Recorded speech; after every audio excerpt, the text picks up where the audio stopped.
એક નાનકડા ગામમાં રવિ નામનો ગરીબ છોકરો રહેતો હતો. ઘર પરિસ્થિતિ ખૂબ નબળી હતી. પિતાજી મજૂરી કરતા અને માતા ઘરમાં કામ કરીને થોડું કમાતી. રવિને ભણવાનું ખૂબ મન હતું, પણ ઘર ખર્ચ ચલાવવો મુશ્કેલ હોવાથી તેને શાળા છોડવી પડી. રવિ નિરાશ થયો, પણ હાર માન્યો નહીં. તેને વિચાર્યું કે ભણ્યો નથી તો શું, મહેનત તો કરી શકું.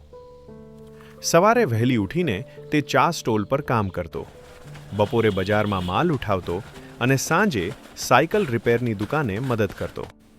દરેક જગ્યાએ તે ઈમાનદારી અને ઉત્સાહથી કામ કરતો. કામ કરતી વખતે રવિ ધ્યાનથી બધું શીખતો. ગ્રાહકો સાથે કેવી રીતે બોલવું, પૈસા કેવી રીતે સંભાળવા અને નાની નાની તક કેવી રીતે ઓળખવી, આ બધું તેને અનુભવથી મળ્યું. થોડા સમયમાં તેણે થોડી બચત કરી. બચાવેલા પૈસાથી તેણે જૂની સાયકલ ખરીદી અને ઘરે ઘરે દૂધ પહોંચાડવાનું કામ શરૂ કર્યું.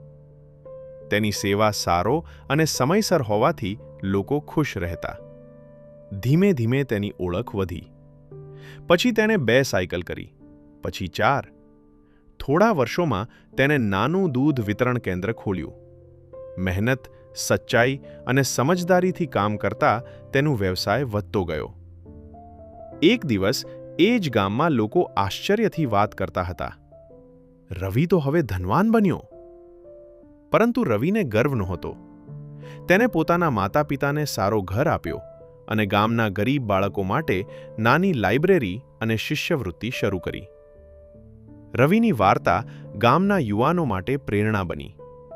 લોકો સમજ્યા કે સફળતા માત્ર ડિગ્રીથી નહીં, પણ સતત મહેનત, શીખવાની ઈચ્છા અને હિંમતથી સફળતા મળે છે.